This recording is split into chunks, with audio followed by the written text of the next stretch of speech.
एक विश्वदास जगी पाप पुण्यांगे नातळे द्या, त्यांच्याकडे पापही नाही आणि पुण्यही नाही.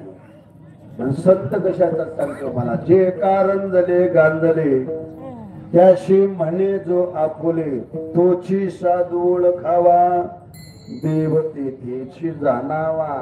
ज्याशी आपण घेता नाही त्याशी दही जो हृदयी, तोची साधू ओळखावा आणि देव तेथेची जाणावा. सद्गुरु बाळमामा हा मानव नाही, दिसायला जरी मानव असतील तर ते असायला देव आहे.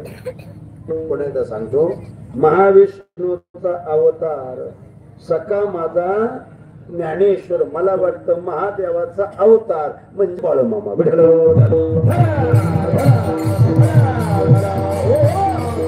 शिवभोळा चक्रवर्ती, आणि त्याचे पाय माझे चित्ती, ज्याचे तुम्हाला लवकर पावतायत, तुमच्या मनोकामना पूर्ण करतायत, ज्याचे बाळूमामा भगवान शंकराचा अंश असायला आज पाहिजे असा माझा दावा आहे.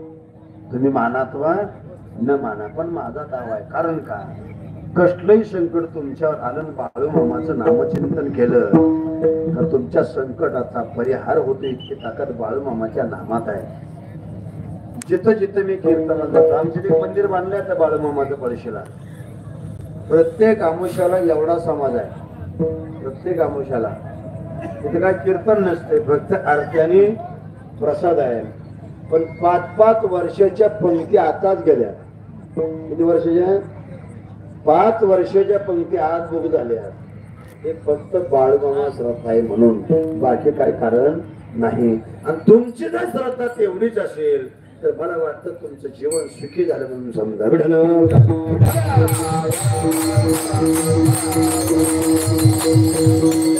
कारण ज्याच्याकडे पाप नाही, ज्याच्याकडे पुण्य नाही, त्यानं काय जरी करायचं म्हटलं तर त्याला करता येते. ज्याच्याकडे पाप आहे, ज्याच्याकडे पुण्य, त्याच्याकडे अधिकार नाही. ज्याच्याकडे पाप नाही, त्याच्याकडे पुण्य नाही, त्याच्याकडे अधिकार आहे. घेईन मी जन्म, अधिकार आहे. यासाठी देवा कशा करता वाढावे संतान, ग्रही व्हावे याच्यासाठी नाही. तुझी शरण सेवा उभ्या आयुष्यामध्ये बाळूमामाने भगवंताची सेवा केली आणि तुमच्या माझ्या सामान्य लोकांचं काम करायचं काम केलं असेल. गेल्या दिगंबर ईश्वराई भोवती,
बाळूमामा सारखे अनेक संत गेले. ज्ञानोबा गेले, तुकोबा गेले, नाथ बाबा गेले, बाळूमामा गेले.